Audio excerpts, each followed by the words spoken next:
Hi, Jakob Stief here, the long-haired freaky dude. Today I'm going to review the Socratic dialogue Protagoras by Plato, translated into English by Benjamin Jowett.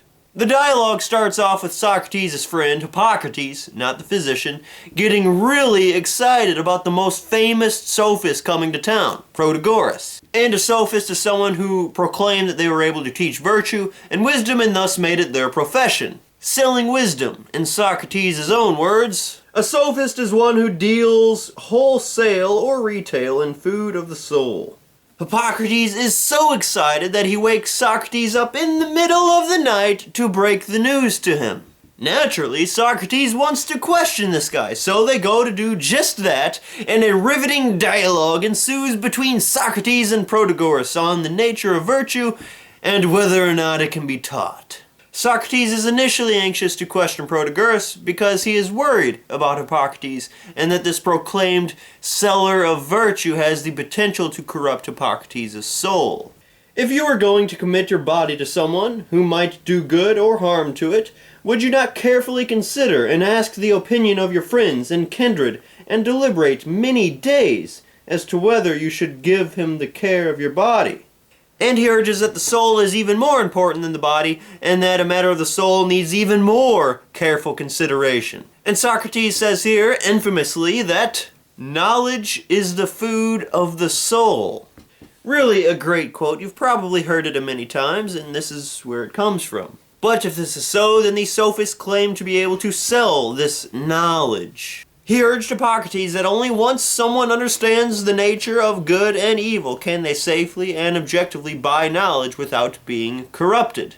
He urged Hippocrates that only once someone understands the true nature of good and evil can they safely and objectively buy this so-called knowledge without the worry about being corrupted by false teaching.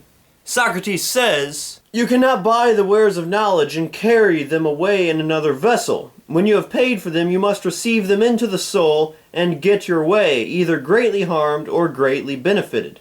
Buying knowledge isn't buying something physical like food where you can first have it tested to see if it's bad or poisoned. Once you're in the presence of this knowledge, it takes root and you can't get rid of it. You might be able to disagree with it, but it will always be there, lurking in the deep pit of the tricuspid valve of your heart. So the discussion with Protagoras begins, and he takes the view that virtue can be taught, and furthermore that what he specifically teaches is politics. And Socrates, of course, takes the view that virtue cannot be taught. Socrates first questions this claim of politics. With other arts like sculpting, only the sculptor has the right to talk about technique. Only the military man has the right to talk about how to fight. Only in quantum physics, only the specialized scientists have the right to talk about what is right and wrong.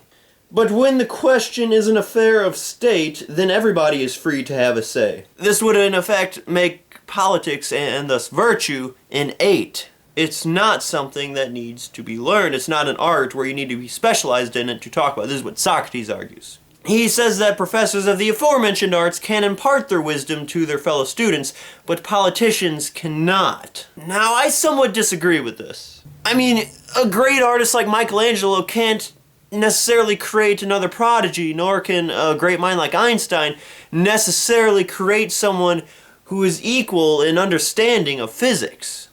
But on the other hand, you have Plato himself, who imparted wisdom to Aristotle, but who later refuted. And there are many cases of great scientists or great artists who teach their disciples, and they eventually go on to become as great as them. But if this truly were the case, then why isn't everyone great or prodigious at something? Protagoras offers a solution to how virtue can be taught, and he offers a very wordy myth as an example. It's a good myth, concerning Prometheus, but the way he tells it is very long. Monologues. An apologue.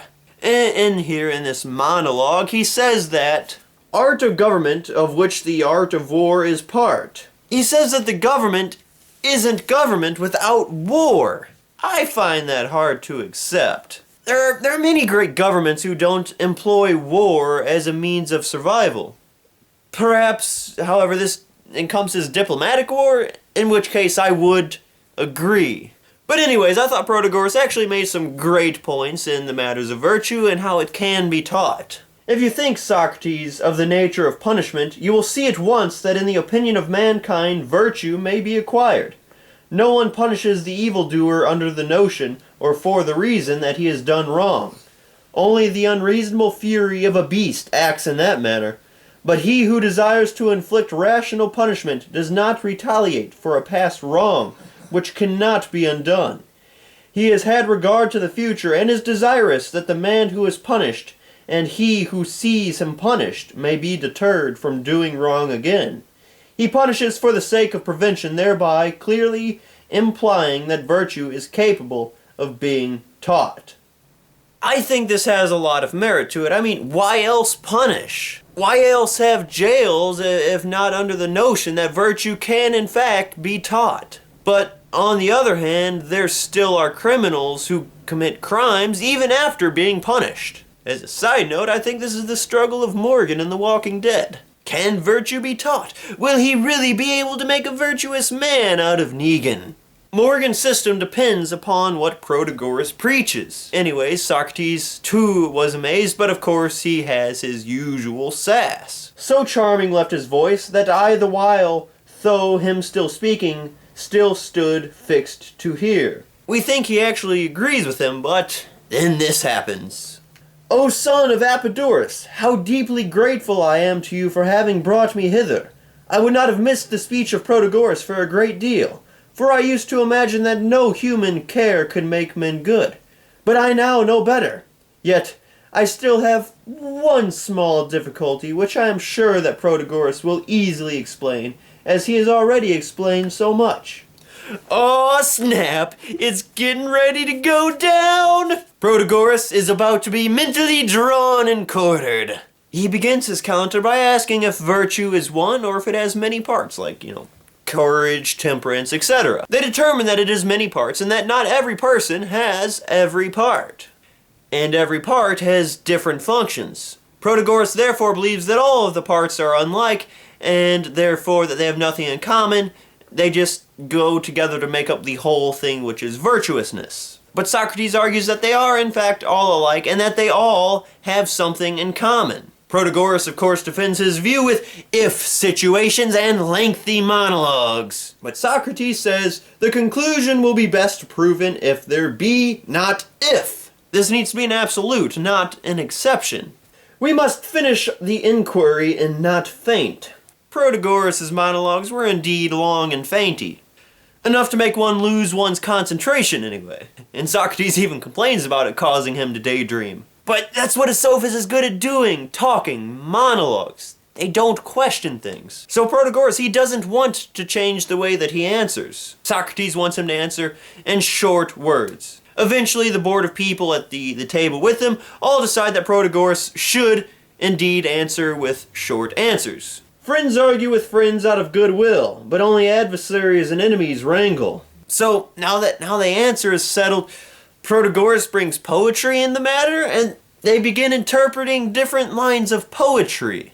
Now, this might seem insignificant to us, but bear in mind that ancient Greeks, they worshipped poets like Hesiod and Homer, and they took the interpretations of these poems very seriously. But, ironically, Protagoras, he talks about his poetry, he interprets it with a very few short 2 cents. Then Socrates refutes, and this time he gives a multi-page, ginormous monologue bigger than all of Protagoras' monologues combined. Right after he argued and told Protagoras to stop monologuing. What's with this hypocrisy? But the two decide that it's best to quit the matter of poetry, this off-trackedness, and to get back on track, the matter of virtue. We discover that the reason for getting sidetracked is that Protagoras is scared of being questioned by Socrates. Uncover your mind to me.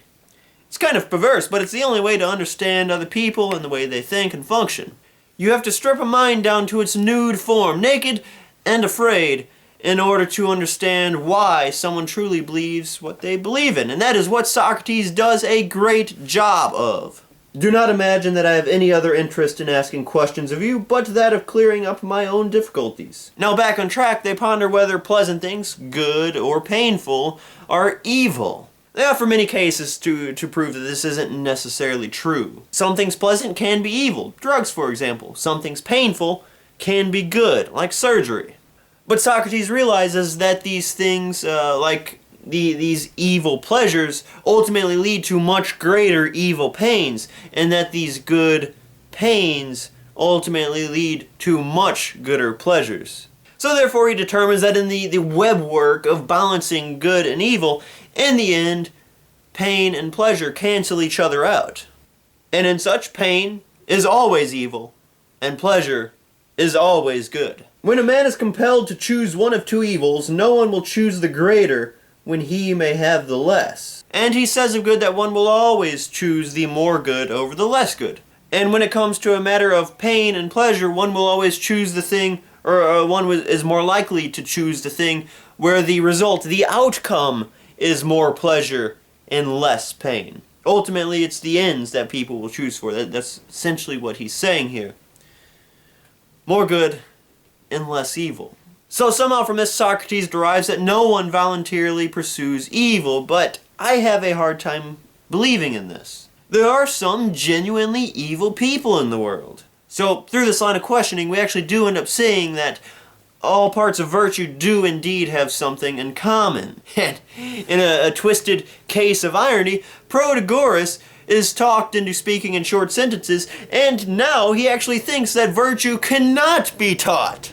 And Socrates, on the other hand, is speaking in monologues and thinks that virtue now can be taught. So, in the end, the sophist and the philosopher have swapped places, have swapped views at the end of this dialogue.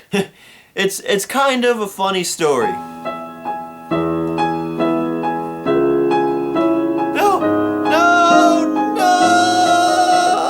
That's a good movie, you should watch it. Well, that is my review of Protagoras, the Socratic dialogue by Plato. I hope you enjoyed it. I hope you read it. Feel free to bring any discussion, comments, questions in the comments section below, however vulgar they might be. And if you like reading things like this, literature, history, science, math, do check out the Great Books Challenge. I'm sure it is something that you would love to do.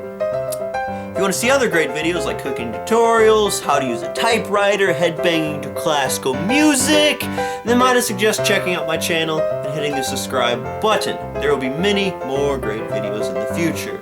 Well, I'm Jakob Stief, the long-haired freaky dude. Thank you for watching this video. See you in the next video. Have a great day.